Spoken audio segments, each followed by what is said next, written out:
Hello, I'm Gabe. I'm an entomologist here at Riverbend Nature Center. Today I'm going to give you a little bit of information on tarantulas, and I have with me Eleanor. She is our Texas brown tarantula. Our head docent Kevin has made a video on her before if you'd like a little bit of information on her. Otherwise, I'll just reiterate a few points and get into some more information about tarantulas in general. So just to reiterate some points that everyone's always wondering with tarantulas. Yeah, all tarantulas can bite.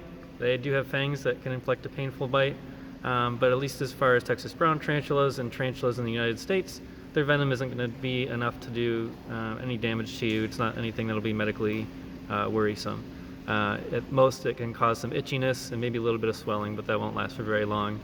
The worst thing that they can do to you is flick some of these urticating hairs off the back of their abdomen there, and those can kind of get into your skin, or in the worst case scenario, into your eyes. That would be very bad. They kind of act like a little bit of fiberglass. But not to fear, as long as you're treating tarantulas with respect, they will respect you as well. If they're ever getting ready to bite or flick hairs, they'll usually give you a threat pose where they raise up their front legs and kind of look all fierce. So, like I said, Eleanor is our Texas brown tarantula. It's probably the most common tarantula species in Texas and throughout most of the southern U.S. Now, if you watched my scorpion video, you'll remember that I mentioned arachnids like scorpions and spiders, and their allies have 8 legs, 4 pairs, so more than insects. And they also have what appears to be a 10th pair of legs called pedipalps. And this is not a true pair of legs, but rather modified mouth parts.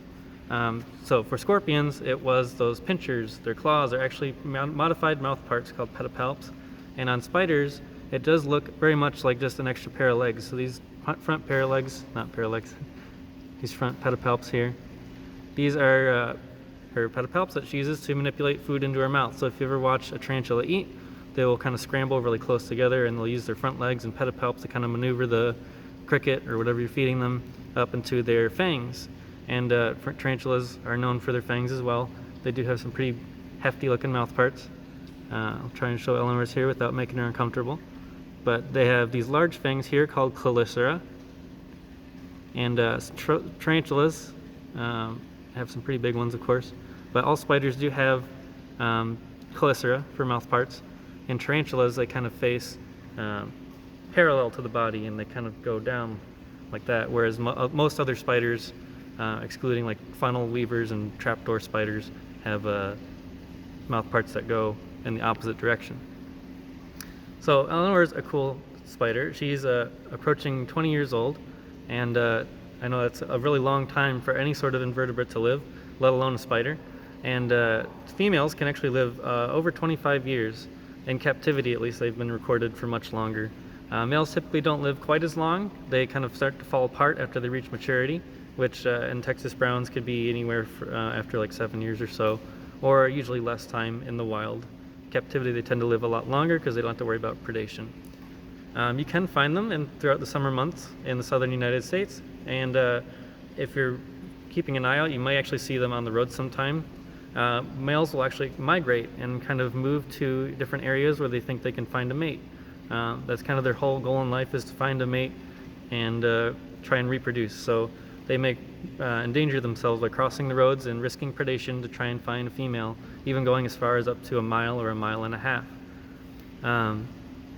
Tarantulas, like I mentioned, can live a long time, and even though they're in the southern U.S. where it's warmer, we do still have some winters where it can get pretty cold. So you may be wondering how spiders and tarantulas in general can overwinter and survive the cold weather. Basically what they do is kind of similar to hibernation.